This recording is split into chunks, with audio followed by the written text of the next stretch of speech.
Okay, Tri-City Sports Now. I'm going to finish up here with a couple of things. Women's Basketball Hall of Fame class was announced, and I mean the big player that was named of local interest, Chamonix Coltsclaw. Obviously, there's no doubt that Chamonix Coltsclaw belongs. I was thinking, though, great Tennessee basketball players, Lady Vols basketball players, and someone may come up with this, but I think the greatest has to be Holtzclaw. What are your thoughts? Yeah, I would agree. I mean, they've been a lot of great ball players come out of Tennessee in the women's side, but she's one that you always hear in every conversation. So speaking of women's basketball, which may actually turn some people, but no, Tiana Tartar, real good with the media. No, actually not, but no. Senior just named the College Sports Madness Player of the Week for the Southern Conference because against Chattanooga.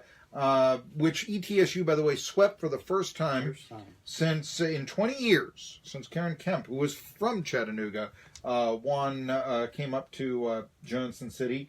27 points, 10 rebounds against the Lady Mocs, 61-55 they win last week. So that's something right there. I also want to, I was a little bit disappointed in this. Somebody I think I want to have on the show here eventually. University High's Kaz Blevin, who is possibly the program's best baseball player since Chris Lowe. Do you know who Chris Lowe was? Chris Lowe, who was the son of Lonnie Lowe, was the general manager of the Johnson City Cardinals for years and years and years, actually played at University High for a year and was the only University High baseball player to ever play pro ball. Played in the Phillies organization, low minors, Appalachian League, that sort of thing. I was his backup, which shows you a little bit about what there. So...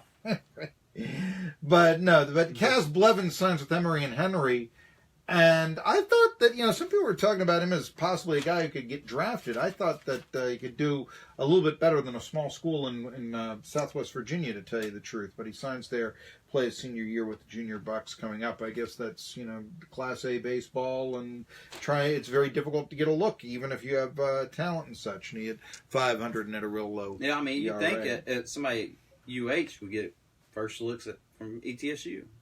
Yeah, you possibly might. But I'll tell you what, there hasn't been a pipeline. I mean, over the years. I can't name... I remember John Schulman went from being an assistant coach under Joe McPherson for the basketball team to an assistant coach under Alan LaForce for the men's basketball team at ETSU, but that's a bit of a ways back there. So, the idea of a University High guy... Pete Paduch, the former mayor of Johnson City, always liked to say that he played football. And he did. He was a practice guy and got his knee torn up and all this. But, he was a walk-on football player at ETSU. Of course, UH has no football program. Our final couple of minutes here. One thing I do want to say, on a sad story, Eric McClure was arrested Sunday on domestic abuse charges up in Smith County, Virginia. Former stock car driver, affidavit listed the victim as his 39-year-old wife. He's 40. He was in 288 NASCAR Xfinity races, tapping his career out in 2016. You always hate to hear this, but yourself as law enforcement, I thought he was released on a $2,500 bond. That seemed to be a little bit light for domestic violence. That's usually normal. In Tennessee, this is Virginia, but yeah, it's a minimum 12-hour stay and, for a cool-down period. Mm-hmm. So, and then you got the bond. The bond's usually set. They're set by the situation, so... Oh, yeah. He will appear in Juvenile Domestic Relations Court on February the 21st, will Eric McClure. So we talk about Local Boy Does Good. That was Local Boy. We'll have to wait and see what the trial comes about, but right now, Local Boy ain't doing so well. That's the case. Andy Slagle, the Trooper, this is your first time co-hosting with me, Marky Billson, here on Tri-City Sports Now. What do you think? I enjoy it. Enjoying it right there? Yeah. I've lost a caller. It's okay. It's all about the hosts in these days. Trust me. No, seriously. And look at our elaborate phone system here. So, it's another reason why it's all about the hosts. But, yes, that's the changing of sports talk radio.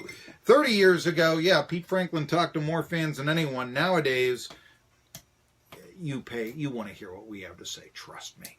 See you tomorrow. Colin Coward's next. WEMB Irwin, 1520 NBC Sports Radio Tri-Cities. All right. Instagram. And So you enjoyed that right Yeah, I there? did. Was I okay? Yeah, to you're work fine. with? You're fine. The one thing I'd want is next time if you do this again,